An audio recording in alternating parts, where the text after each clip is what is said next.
coming to you from the home of the mini trees. Inspirational, motivational, so come along with us. Hi everyone, welcome back to Pixel Talk. This week's edition brings you an interview with John Kasich, a Republican candidate in the 2016 presidential race. A discussion of a new scientific study by Peyton Robertson, a sports update by Daniel Foster, and a student interview with Hagen Hensley, conducted by Shannon Madden. We are part of a talk show that is rebroadcast internationally on YouTube called Pixel Talk. Okay. And our goal is basically to provide inspiration to young teens around the world by interviewing very important leaders and people who have really made an impact on the world. What an art. Yes. Okay, so what do you guys want out of me? So we've got a couple of questions. So the first question, what would you recommend to young people who are considering a career in politics? Were there any habits, subjects, or extracurriculars that you found helpful or would recommend? No, I would recommend that you go get a good education and go get a job before you go into politics. That's what I would recommend. Go do something in your life before you go into it. And then also you could accumulate a little money so that you could be very independent too. Okay. Okay. Thank you. And then what inspired you to go into politics? Like what were the signs that you, and what did you see any problems that you knew as a person that you could target and probably my mother had a lot of influence because she had a lot of opinions. And that was really important, that, because she had a lot of opinions, just things kind of worked out. I never really kind of thought this would happen, but it has. And, sorry, I have a question. You wrote a question. This is what happens in our family. Okay, go ahead. And then lastly, we were wondering, what qualities could you consider necessary for future leaders? Because I did notice that in the talk you were talking a lot about your faith and about other components. Well, I think it's important that people dream or have hopes about the way they want the world to be, and to make it better and more positive and more together. And I think that's like really, really important. And I would say that we want leaders we're not looking for saints, because there are no saints that I know of. Mother Teresa's gone. But I would say that people who just try every day to remember they were made special. All right. Okay, thank you. All right, young ladies. Thank you. Hey everyone, I'm Peyton Robertson, editor of the science section for Pixel Talk.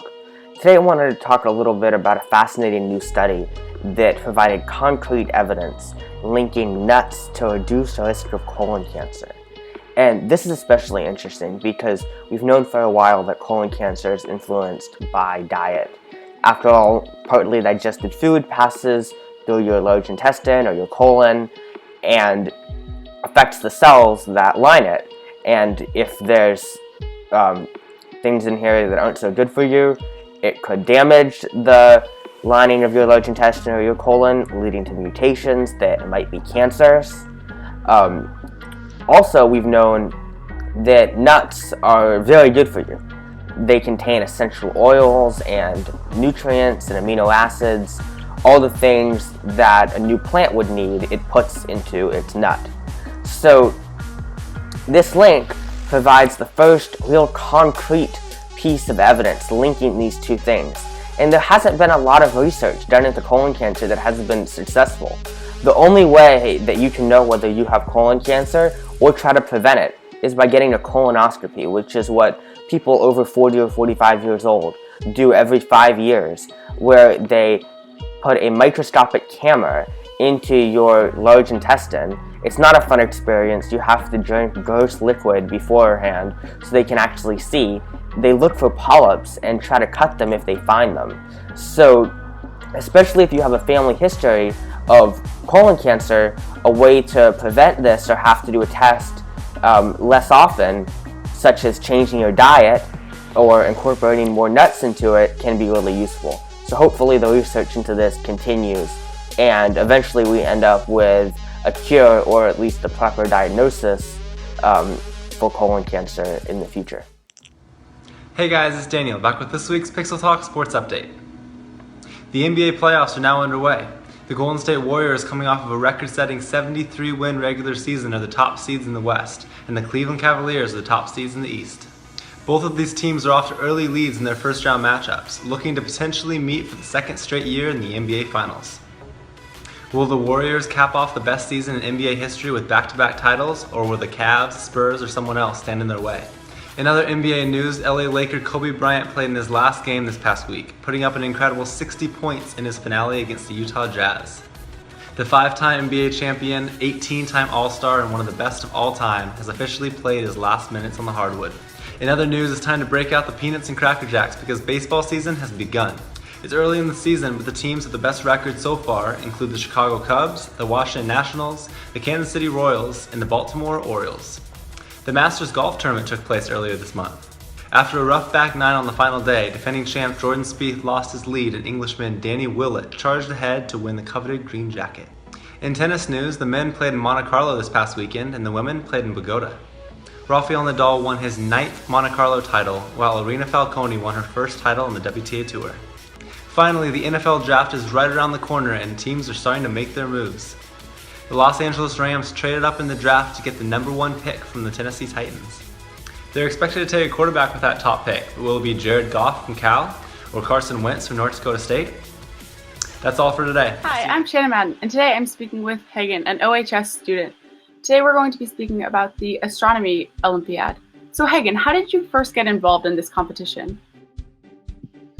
Well, a couple months ago, since I'm a co-host of the OHS Astronomy Club, I heard about it from the sponsor, Ms. Talk, who wanted to recommend it to all the Astronomy Club members.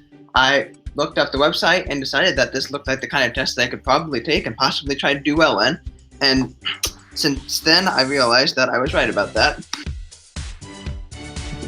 Wow, that's pretty interesting for you. But what's covered in this competition? What is the competition about?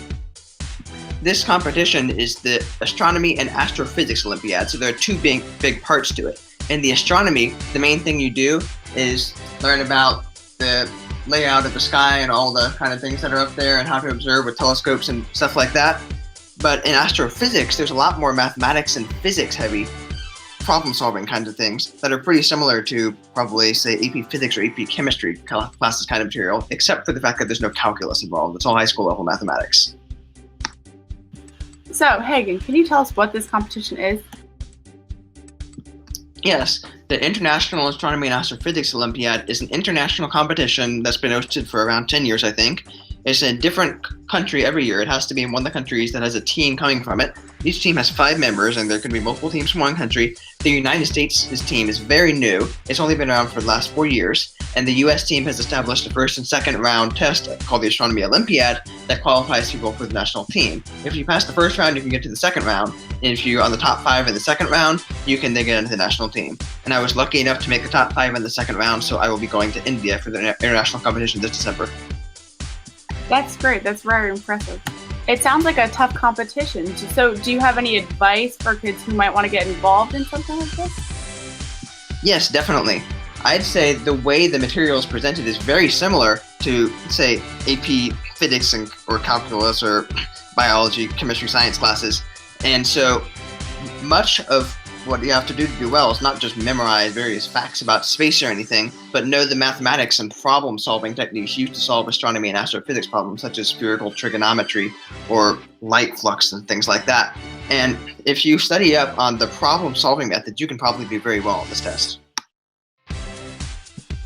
Wow, thank you so much for speaking with us about this. I had never heard of it, so it's really interesting to me. So thank you for your time. Thanks.